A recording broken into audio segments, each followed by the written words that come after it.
गीता के page number 31 से मैं फिर से गीता को पढ़ने का प्रयास कर रहा हूँ, फिर से मैं समझाने का प्रयास कर रहा हूँ। कुरुक्षेत्र के युद्ध स्थल का सैन्य निरीक्षण हो रहा है और धृतराष्ट्र जो अंधे हैं वो संजय से पूछ रहे हैं। संजय कौन है? उनका एक तरह से मान के चलिए पर्सनल असिस्टेंस। उनको दिव्य ज्ञान, दिव्य दृष्टि मिला हुआ है और वो सब कुछ देख पा रहे हैं कि युद्ध क्षेत्र में क्या हो रहा है।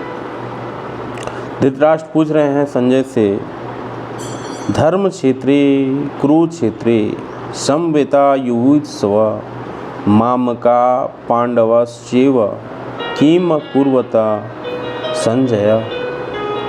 धृतराष्ट्र ने कहा, हे संजय, धर्म भूमि कुरुक्षेत्र में युद्ध की इच्छा से एकत्र हुए मेरे तथा पांडु के पुत्रों में ने क्या किया? भगवत गीता एक बहुपठित आस्तिक विज्ञान है जो गीता महामत में सार रूप में दिया हुआ है।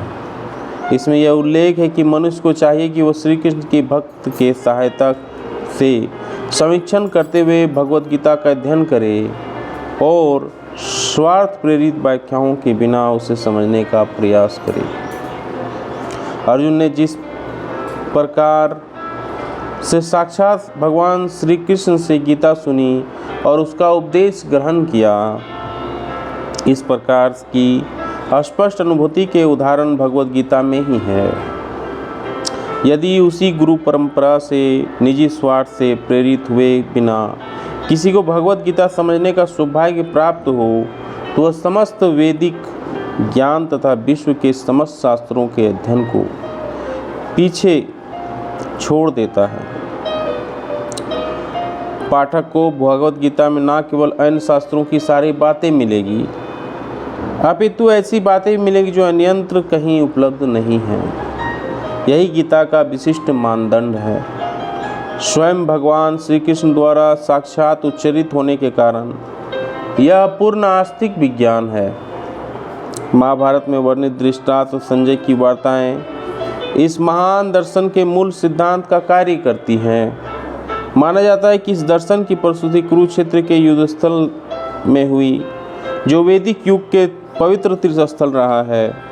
इसका प्रवचन भगवान द्वारा मानव जाति के पथ प्रदर्शन हेतु तब किया गया जब वे लोक में स्वयं उपस्थित थे।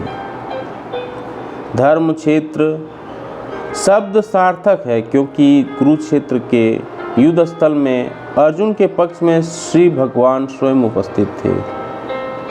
कौरवों के पिता धृतराष्ट्र अपने पुत्रों की विजय की संभावना के विषय में अत्यधिक संदिग्ध था। अतः इसी संदेह के कारण उसने अपने सचिव से पूछा। उन्होंने क्या किया? यह आश्वस्त था कि उसके पुत्र तथा उसका छोटा भाई पांडु के पुत्र कुरुक्षेत्र की युद्ध भूमि में निर्णयात्मक संग्राम के लिए एकत्र हुए हैं। फिर भी उसकी जिज्ञासा सार्थक है। वह नहीं चाहता था कि भाइयों में कोई समझौता हो, अतः वह युद्ध भूमि में अपने पुत्रों की नियति यानी भाई की जिसको बोलते हैं के विषय में आश्वस्त होना चाह रहा था। चूँकि इस युद्ध को कुरुक्षेत्र में लड़ा जाना था, जिसका उल्लेख वेदों में स्वर्ग के निवासियों के लिए तीर्थ स्थल के रूप में हुआ है। अतः धृतराष्ट्र अत्यंत भयभीत था कि इस पवित्र स्थल का युद्ध के परिणाम पर न जाने कैसा प्रभाव पड़े।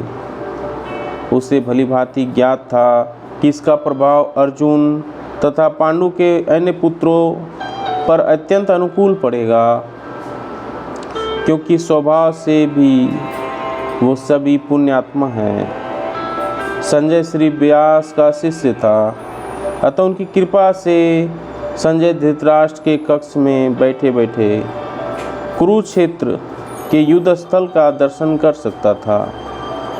इसलिए धृतराष्ट्र ने उससे युद्ध स्थल की स्थिति के विषय में पूछा।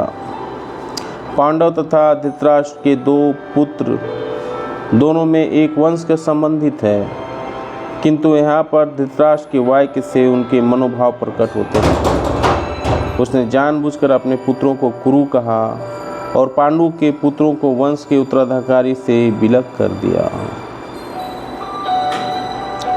तो ये है पहला अध्याय का पहला श्लोक, जिसमें धृतराष्ट्र से संजय से धृतराष्ट्र पूछ रहे हैं कि युद्ध क्षेत्र में क्या हो रहा है। उम्मीद है वीडियो अच्छी लगे, लाइक एंड शेयर जरूर करें। जय हिंद, वंदे मातरम।